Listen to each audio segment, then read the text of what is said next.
everyone. Welcome back to the At Risk podcast. I'm your host, Maxilia, and back by popular demand, we are going to go into the New Jersey gubernatorial race, which is coming up in June. Well, the primaries are coming up in June.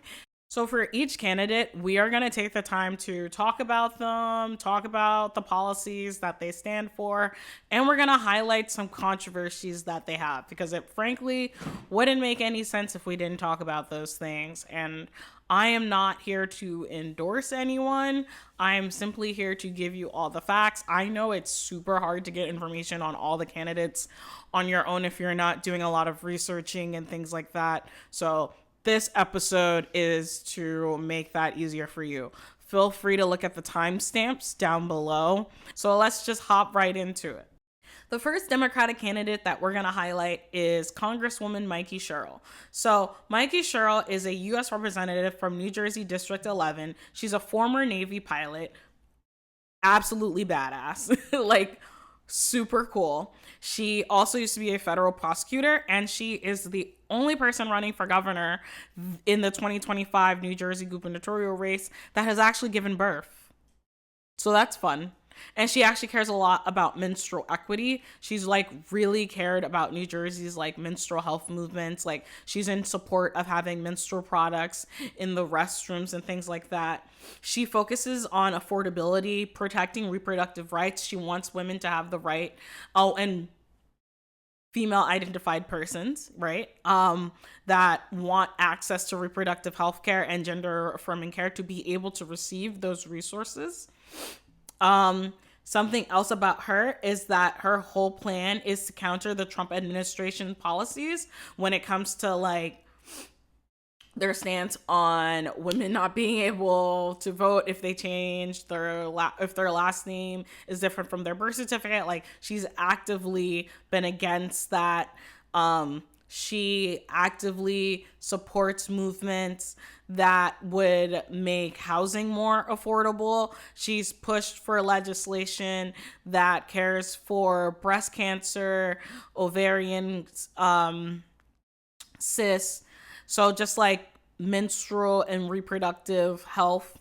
So I think she's quite interesting, but she, like every single person on this list, has controversies. So we're just going to get right into it. Call a spade a spade. Her controversies, according to fellow candidate Stephen Phillip, she inappropriately used congressional campaign funds for her gubernatorial campaign. Now, that's an allegation that he's levied against her. Does he have proof? I personally haven't seen any proof. So until I see proof, I don't believe it. Just because, I don't know. I don't know, right? You believe what you want to believe. But anyway, something else that's really interesting about Mikey Sherrill is that another gubernatorial candidate, Sweeney, slammed her for taking SpaceX contributions. So Mikey Sherrill allegedly took over $30,000 in campaign contributions from Elon Musk's SpaceX Political Action Committee while she was running for Congress. And now Sweeney is stating that she needs to give that money back. I've never heard of a Democratic member being told to give back their money. I don't know. Anyway, Mikey Sherrill is the front runner. I know I just said two negative things about her, but they're both things that her candidates have levied against her, and I have not seen any proof towards. The $30,000 contributions, we can follow the money for that. But the congressional one, I'm gonna assume that she's not stealing from Congress, from her congressional budget to help push her be governor. That seems a little wild. So that's just not something I think is happening. I've also met her a few times, and I think she seems to be nice, which most politicians are nice. If you've ever met a politician, they're really nice people. When you meet them, they're really good people. Anywhoosies, we're going to move on to the next person. Mayor Ras Baraka. If you didn't see my last video about how he got arrested protesting at Delaney Hall, please go watch it. Please go watch it. It's so good. Also, there's a serotonin boost. You get to see pictures of my dog. Shameless plug. So Mayor Ross Baraka's platform, if you didn't know, he is mayor of Newark, which is the largest municipality in the state of New Jersey. Yeah, he does that. He's reduced the crime rate in Newark significantly. Mayor Baraka's platform is that he advocates for criminal justice reform, affordable housing, and immigration rights. So if you're one of those people that's been seeing everything that's been happening with the mass deportations of immigrations, and you're really upset about that, and you want the state of New Jersey to continue to advocate for sanctuary states and to protect people, this is probably your guy. Something that is really interesting, besides the fact that he got arrested at Delaney Hall for protesting, is he does have a holding steady of around 17% support. I don't know what the numbers are after him getting arrested at Delaney Hall trying to protest Trump's fascism ultimately. I imagine that will make him more popular, because how could that not make him more popular? But we have to get into his scandals, and he does have a couple. Mayor Baraka has faced multiple allegations related to campaign finance. In 2024, the New Jersey Election Law Enforcement Commission, the ELEC, alleged that Baraka and 8 city council members failed to file some campaign finance reports for his 2022 re-election campaign. Is that the worst thing ever? No. Should he be better at filing his paperwork? Absolutely.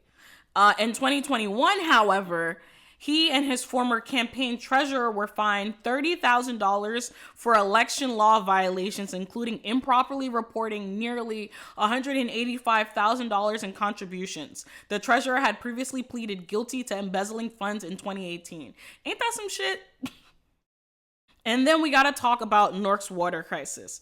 During Baraka's tenure, Newark faced a significant water crisis due to the elevated lead levels in drinking water. In 2019, it was reported that the city officials were informed in 2016 that the chemical used to prevent corrosion and lead leaching had stopped working. Despite this, Baraka's administration initially downplayed the severity of the issue. Comparisons to the Flint water crisis were rejected by the mayor, who called those comparisons absolutely outrageous and false statements. They have since removed all of the lead piping in the city of Newark, is my understanding. And the city of Newark no longer has lead piping, so the water is supposed to be better. But you know who would really be able to give you a great breakdown of this situation with Newark and its water is the Newark Water Coalition. And what I want to do is definitely get one of my friends, or 2 of my friends who work for the Newark Water Coalition, to come on the podcast and to talk more about just like what's been going on in their opinions on that. Just because I can't personally speak to that, even though I did live in Newark. I definitely do not, I wasn't in Newark at the time that this happened, so by the time I made it to Newark, the city of Newark was celebrating how there was no more lead piping. Now, that's not to say that he wouldn't be able to fix the lead issue throughout other cities in the state of New Jersey, but that's just something to keep in mind. So yeah, those are the scandals revolving Mayor Ross Baraka. Overall, not the craziest thing related to a politician. I think something that's important to note is that he is likely, when it comes to policies, more of the progressive of the two. But if anyone knows the difference between midwives and doulas, it's likely the first candidate that I highlighted. I think during a press event, he conflated the two or something like that. I don't know. But I think most of the candidates conflate doulas and midwives as the same thing. So does the average person even know what the difference between a doula and a midwife is? Do people even know what doulas and midwives are? I'm getting off track. Let's get back into the next person. Stephen Phillip is our other Democratic candidate for governor in the state of New Jersey. He has been mayor of Jersey City since 2013. His platform is emphasizing urban development, public safety, and economic growth. His controversies are that he faces extreme scrutiny over development projects and their impact on gentrification in the city of Jersey City. Additionally, he has been accused of engaging in pay-to-play politics. What does pay-to-play politics even mean? Basically, what they're trying to allege about him is that he's the type of person that if big donors give him money, you can pretty much get him to build any development. Now, I don't live in Jersey City. I can't speak to the gentrification of Jersey City other than the fact that I hate gentrification in general because it pushes out people that otherwise should be there. It takes away their ability to be able to afford living in a community that they likely lived majority of their life. Like, it's insane the shit that people have to go through when their communities are gentrified. And so people are afraid with full up, like, oh, what if my neighborhood gets like gentrified completely and then New Jersey's already not affordable to live in? Is he gonna let developments build all over the place? Like, I don't know. Like I said, I'm not here to influence you guys. That's the tea on Fulop so far. But I will say that he has a great platform on elder care and wanting to help seniors and basically just like putting in resources for acknowledging that the aging population is growing and that they're going to need resources. But then there's a question of like how many hospitals and nursing homes are in Jersey City and how do they operate, and let's not get into the weeds. The next Democrat that we're highlighting is Josh Gottheimer. Like Mikey Sherrill, he is a congressman. He is a U.S. representative for New Jersey District 5. His platform centers on lowering taxes, improving infrastructure, and bipartisan cooperation. Say that 3 times fast. His main controversies actually has to do with the whole bipartisanship. What does it mean to be bipartisan? Ultimately, he's saying that he works well with Republicans and Democrats, but the girls are saying that he often votes with Trump Republicans and that he's too okay with voting with Republicans. In fact, he's believed to be a moderate, like politically, like center on most things, can see eye to eye with some of the things that the Republicans are doing. I don't really know if that's what people are looking for right now, but some people are looking for that. So Josh Gottheimer is considered to be a great person for that. Also, his support for the controversial county line ballot system has drawn ire from progressives. So we recently in the state of New Jersey got rid of the line, which means like you can essentially vote for whoever you want without being prompted to vote like a certain way. Like it won't say like, hey, a part of Essex County Democrats or a part of Mercer County Progressives or something like that. It would just basically be the names of the people, right? And then you're kind of just voting on them. Honestly, New Jersey should adopt a ranking system, but that's neither here nor there. What also is interesting about Josh Gottheimer is he recently had some bad press with some Rutgers students. As a former Rutgers graduate, I don't really like that. So what happened? On Tuesday, April 29th, 2025, 4 protesters were arrested at Rutgers University during a protest against an event hosted by Rutgers Hillel, a Jewish campus organization. Congressman Josh Gottheimer was present at the event. The protesters were demonstrating against his presence, who they view as a staunch supporter of Israel and to be a Zionist. The 4 individuals were arrested. Crazy. Not you arresting students. The 4 individuals were arrested. They were charged with rioting and other offenses. 3 of those arrested were Rutgers students, while the 4th was a teaching assistant at Cornell University. Huh. Coming for all my schools. Huh. The aftermath? The 3 Rutgers students were initially released, but then they were suspended by the university. The 4th individual was held at Middlesex County Adult Correction Center, and there have been calls for the charges against the protesters to be dropped and the students to be unsuspended.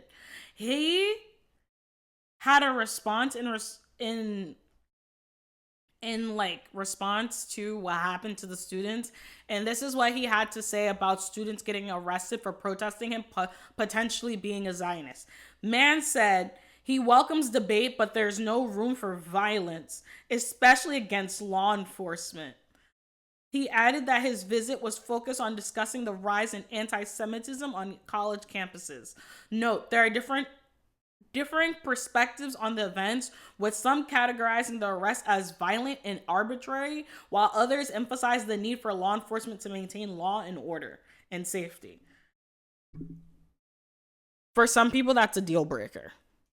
To me personally, that's a deal breaker. For other people, they love that.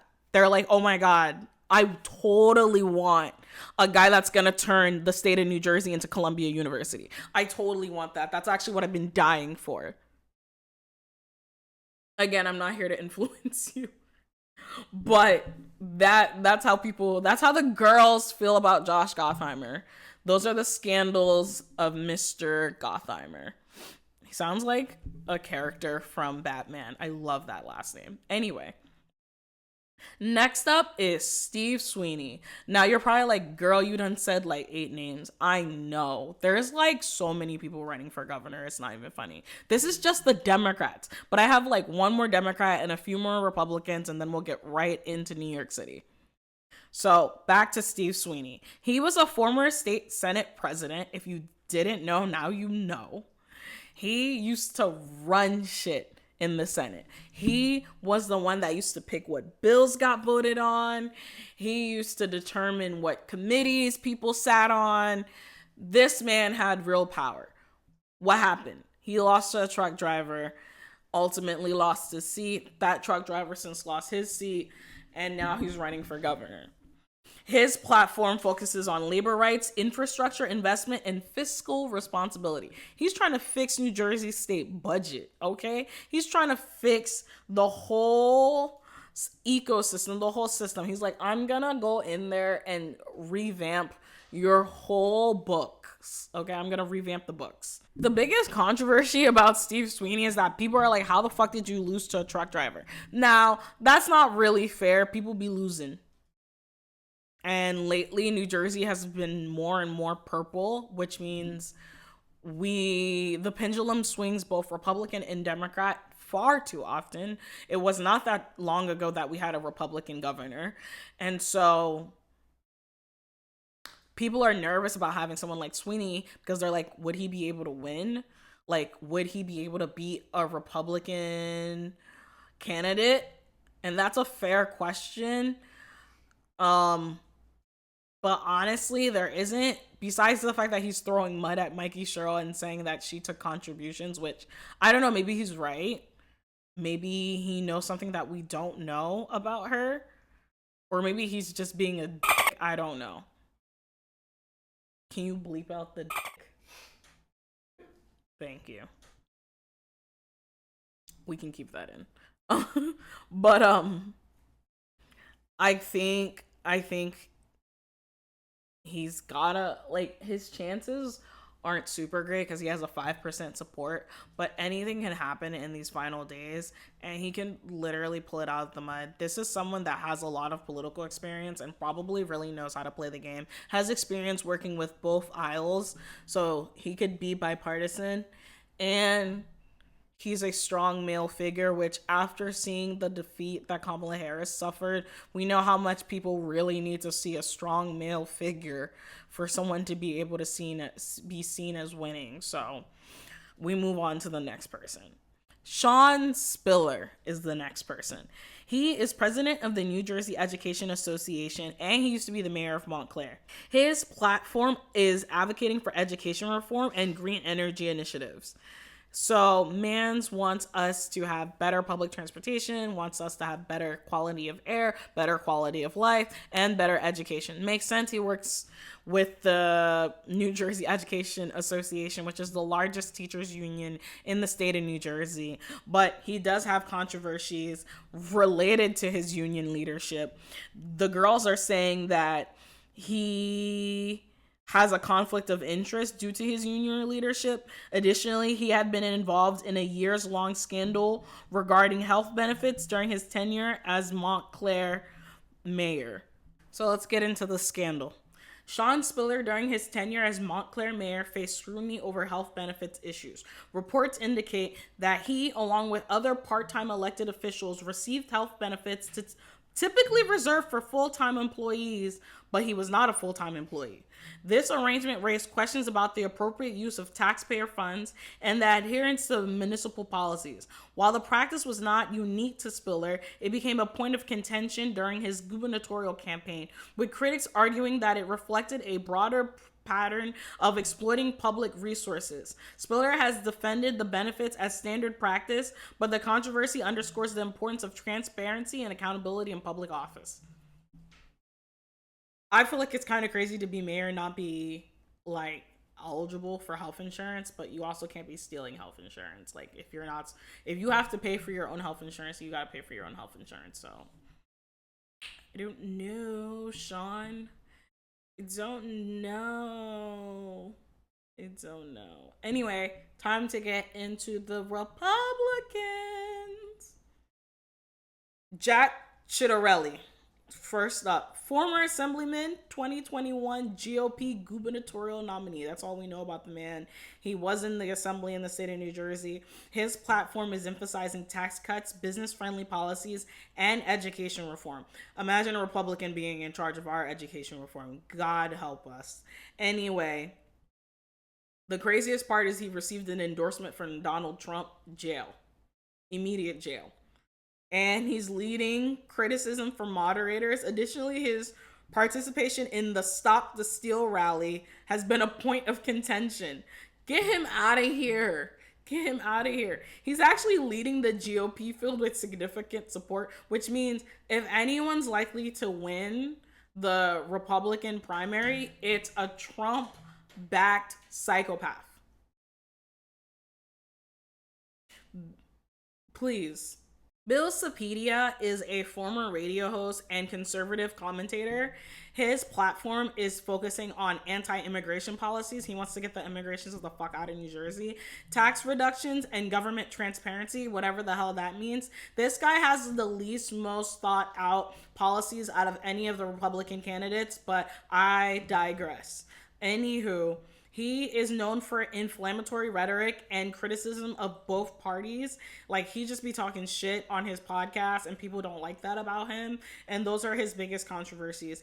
His polling is that he is trailing so close behind Ciattarelli. And it's important to notice that the two people that are leading in the Republican Party for New Jersey in terms of candidates are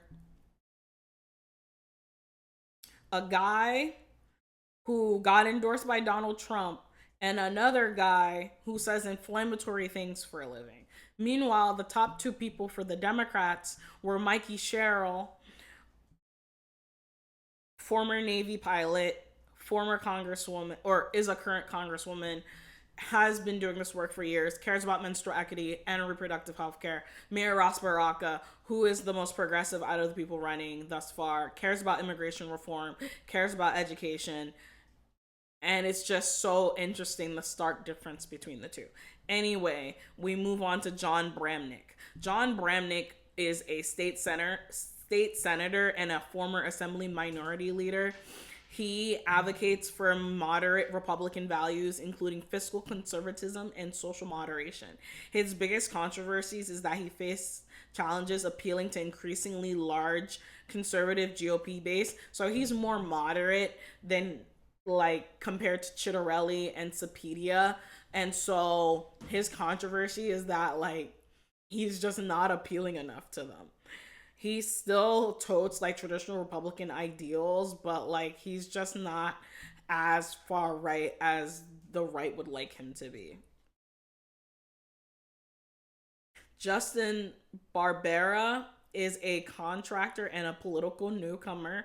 His focus is on infrastructure and small business support. There's not much about him. I sincerely doubt he's gonna win the nominee, but his controversy is that he has a lack of political experience, and a lot of people are concerned about his readiness. Frankly, so am I.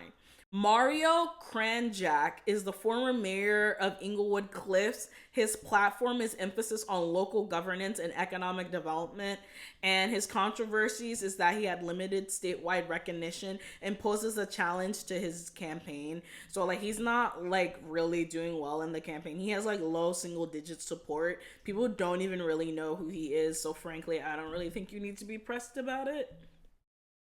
Same thing with like Sean Spiller only has around 7%. Sweeney only has about 5%. Josh Gottheimer, the one that likes to get Rutgers students arrested, only has 7%. Um, whereas Ross Baraka has 17% and Mikey Sherrill has about 21%.